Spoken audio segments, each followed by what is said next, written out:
How do you know if your Google ads are performing well? It's a question I get a lot, and one that confounds business owners and practitioners alike. How do we know if we're getting the best results from our Google Ads campaigns? Let's talk about it. I'm your host, Jyll Saskin Gales. I spent 6 years working for other brands at Google, and now I work for you. This is Inside Google Ads, Episode 18, Metrics That Matter. Let's dive in.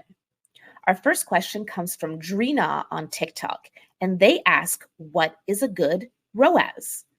I will put a stake in the ground and give you an answer, but let's dive into this a little first. The first thing I want to say is that there's really no good or bad metrics. Metrics are morally neutral. There's just where you are today and where you want to get to. So the simplest answer is actually a good ROAS is one where you are profitable, where you are getting more money out of your ads than the money you're putting into ads. Let's dive in one layer deeper into what that means. So ROAS stands for return on ad spend, and it's calculated as revenue divided by cost. So in the Google Ads interface, the way you'll find your ROAS is not a ROAS column. There's not one of those. It is the conv value divided by cost column. Now, in plain English, what does a ROAS mean? If you have a ROAS of, 3.6, what that means is for every dollar you're spending on ads, you're getting $3.60 back in revenue. If what you care about in Google Ads is ROAS, you're likely going to use a target ROAS bidding strategy. Maybe not to start, but that's where you're going to want to get to, because then you can tell Google, rather than caring about how much I'm spending on each click or each view, just this is the ROAS I want to get, set my bids accordingly to get me there. An important thing to keep in mind is when you set a target ROAS in Google Ads, you enter it as a percent. But when you see ROAS reported in the conversion value divided by cost column, it is as a decimal. So a ROAS of 3.6 is the same as a target ROAS of 360%. Yes, I did once have a situation with a client where they wanted a ROAS of 3, so they entered their target ROAS as 3%, which is actually 0.03, and not surprisingly, performance really tanked after that. So please don't make that mistake. I had to mention that here. But when you set your target ROAS, it's going to affect your bids, and it's going to affect how scalable your campaign is. The higher your ROAS, the less you're going to be able to scale, meaning the fewer people you're going to be able to reach. And the people you do reach are probably people who are already familiar with your brand, maybe heard about you somewhere else. It's on a brand search or it's on remarketing. Whereas if you accept a lower ROAS, you're going to be able to reach more people who may not be as immediately profitable in that first click. Maybe they're not going to convert right away, but maybe on a second or a third click, they'll convert, for example. So it's something to keep in mind. High ROAS does not always mean better ROAS. If your ROAS is too high, that can actually be a problem. When I was working at Google, there was one very large retailer we were working with, and the ROAS on one of their campaigns was 34. A 34 times ROAS. For every dollar they put into Google Ads, they got $34 out. Now, that may seem amazing. Hooray, best ROAS ever. But it wasn't. This was a brand search campaign. And even then, it had such a restrictive thing on it that, of course, if you're getting a 34 ROAS, you're only reaching the people who are already searching for your brand and ready to buy. That's not bringing incremental value to your business. So the question was, and I do want to answer Drina's question, what is a good ROAS? Beyond the it depends and beyond the a good ROAS is where you're profitable, I will say when in doubt, 2 to 3x. Good ROAS, achievable ROAS with no other context. If you have no idea, that's a good starting point. But in order to get a good idea of what your ROAS should be in Google Ads, I recommend you look at your profitability to understand what your profit margins need to be. I recommend you take into account the lifetime value of a customer, not just the value on a first purchase, and then use that to determine how much revenue you need to get back from every dollar you put into Google Ads. All right, our next question comes from Wooden Art on TikTok, and they ask, what is a decent impression share? I will give an answer, but first I need to say once again, there is no good or bad impression share. Impression share is a diagnostic tool, and all it means is of all the times you could have shown an ad, how often did you show an ad? So if you have an impression share of 15%, for example, That means of all the times you could have shown an ad because someone was searching for your keywords and matched your location targeting, like they were in the eligible audience, you showed an ad 15% of the time. Doesn't mean you got a click, just you got that impression. And then it means 85% of the time you didn't show an ad, even though you were eligible to. When you're looking at impression share, it's helpful not to look at it in a vacuum. You're going to want to add those 2 additional columns next to it for search lost IS rank and search lost IS budget, because that'll tell you for that 85% impression share you lost, for your lost impression share where you didn't get the impression, why did you lose out on those impressions? Was your ad rank too low, which means your bids were too low, or your quality was too low, or both? Or was your budget too low? Keep in mind, though, that if you are on a maximize bid strategy, those columns, the difference between them doesn't really mean anything. But if you're on a manual strategy or a target strategy, they absolutely do mean something. Okay, so for brand search, I like an impression share of at least 80%, because if we're advertising on our brand, right, it's because we want to be there, top of page, and people are searching for us. If there's no one else competing on your brand at all, then I like even 90% plus impression share, and it should not be very expensive to get there. If we're talking about non-brand search, again, there's no good or bad, but just personally, I don't like my campaign level impression share to be less than 10%. Because like if we're going to all that effort to optimize these keywords and these ads and settings and all that stuff, and we're not even showing an ad at least 10% of the time, it's just not worth it to me. So if your impression share is really low, again, that's not bad per se, but it's based on your targeting. So your impression share can get higher by targeting fewer keywords or fewer locations or setting other restrictions. So what is a decent impression share? It's one where you're getting enough visibility, enough impressions to justify all the effort you're putting into your ads. And if you look at your lost impression share, to make sure you're not losing out by an easily fixable problem, like limited by budget when you don't need to be. Now, we've spoken about ROAS, we've spoken about impression share. There are a lot more metrics that could potentially matter to you in your Google Ads results. I talk about this in both my Google Ads courses, Google Ads for Beginners and Inside Google Ads. Google Ads for Beginners is meant to be a more introductory overview to how Google Ads works. So if you have no marketing experience or minimal marketing experience, that would be the right course for you to start learning Google Ads. Whereas Inside Google Ads is going to go into much more detail and show you how to actually apply these different things in the Google Ads platform. So if you do have some marketing experience or some Google Ads experience, then you would want to start with Inside Google Ads. You can find both at learn.jyll.ca, that's JYLL.ca, or follow the links in the episode description.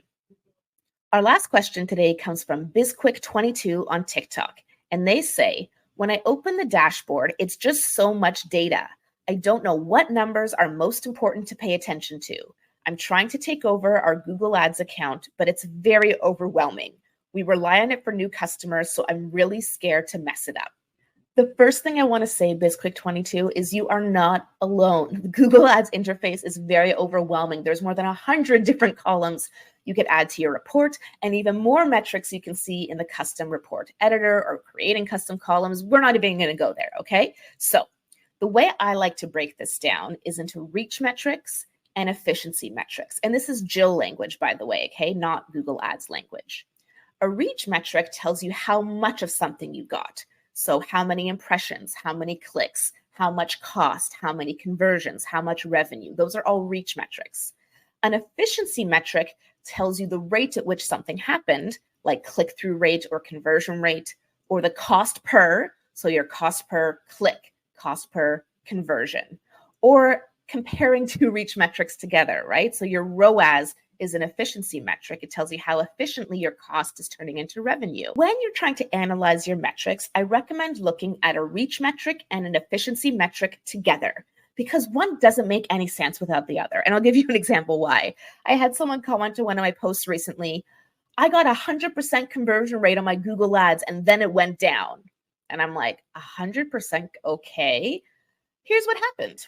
They turned a campaign on, they got one impression, one click, and one conversion. And then shocker, after that, they got more impressions, a few more clicks, and no more conversions for a day or two. That's luck, my friends, okay? The fact that you got 100% conversion rate on one click is luck. Now, if you told me that you got 100% conversion rate on 56 clicks, I would be way more impressed, but that's not going to happen. And so that's why you can't just give one metric without the context of another. In a more practical example, let's say that you got 10 clicks. Is that good? Is that bad? Well, if you had 50 impressions with 10 clicks, then that's a 20% click-through rate. That's really strong. Whereas if you had 10,000 impressions and 10 clicks, that's less than a 1% click-through rate, not so strong. When you first start analyzing an account, I recommend focusing on impressions and click-through rate, because those put each other in context. And then impression share is really helpful to understand how you're making a mark or not making mark on your chosen targeting. On an ongoing basis, your metrics that matter, of course, may be different for everyone, but usually a good starting point is conversion rate, conversions or conversion value, and then ROAS or CPA, depending which makes most sense to your business. So those conversion metrics, just looking at the number of conversions alone, or even your ROAS alone, isn't going to help unless you put those in context of another. And then I really like keeping conversion rate as a focus in there, because that helps us understand, are we getting the right kind of audience to our website or not from those clicks we're getting. So keep your reach metrics and your efficiency metrics in mind and analyze them together in order to really understand how your ads are performing. Now, if you take one thing away from this episode, let it be this: there are no good metrics or bad metrics, just where your campaigns are today and where you'd like to get them to. And the way to get there is by setting goals and systematically testing new tactics until you get there. Now it's time for a new Insider Challenge, and then I'll share my response to episode 16's challenge, since there was no challenge during our special Google Marketing Live episode last week. Here's your challenge. Your friend, who has a business in the same industry as you, tells you that their Google Ads CPCs are under $1. They're not trying to brag, you just both like to talk business together and share best practices with each other. Now, your CPCs are not under $1. Yours are in the $3 to $5 range. You tell your friend that and they say, oh, you should fire your Google Ads freelancer. $3 to $5 CPCs are terrible. How do you determine if they're right? How do you determine if your Google Ads are performing well or not based on this information? Now, you can participate by sending me your response for this challenge or any episode's challenge. The beauty of the Insider Challenge is there's no right or wrong answer, just an opportunity to stretch your brain on real-life Google Ads problem solving. Shoot me an email at thegooglepro@jyll.ca, that's JYLL.ca, or send me a voice note in my Instagram DMs. I'm the_Google_pro on Instagram. In episode 16, we talked about how budgets really work in Google Ads. So be sure to check that episode out if you haven't already. And the challenge was this: you have a new B2B SaaS startup client that wants to spend $50K a month on Google Ads for at least 6 months. How do you pace the budget? So here's how I'd answer. Well, of course, it depends. I would lean towards front-loading the budget and then whittling down based on results. $50K a month works out to about $1,600 or $1,700 per day, which is enough for us to really test some search, demand gen, video, different creative, keywords, audiences. I wouldn't start with PMAX, again, personal preference, because this is a brand new advertiser. I like to put the different pieces in play, and then if they work well individually, then absolutely let's run up a PMAX campaign or a few Performance Max campaigns. But since this business is new to advertising, I like to learn on the individual standalone campaign types so that we can refine our creative and our messaging with much more data and targeting at our disposal than what you'd get in PMAX. And especially since this is a B2B company, that can be, a bit trickier. It's not necessarily lead generation, a SaaS subscription software usually, but that's where I'd probably start. Now, one thing I would be really cautious of, since this is a startup and since this is a subscription product, is to ensure that I'm communicating well with the founders and we have aligned goals from the get-go. My experience with startups is that, rightly so, they can pivot quickly, they can change the product overnight, they can completely overhaul the marketing strategy at the drop of a hat. So with this kind of client, especially since they're new to ads, but probably have a lot of preconceived notions about them, I would focus hard on my client communication and education alongside my campaign management. I once had a founder say to me when I asked, no, hey, can you send me some creative for the campaign? They said, oh, just make 100 memes and run that as ads. Yeah, I fired that client shortly afterwards, but it was also my fault for taking them on in the first place when they had unrealistic expectations about how ads work. So what would you do? Do you like to start small and then scale up into a budget? Or do you like to go big or go home? Shoot me an email at thegooglepro@jyll.ca or send me a voice note in my Instagram DMs. I'm Jyll Saskin Gales, and I'll see you next time inside Google Ads.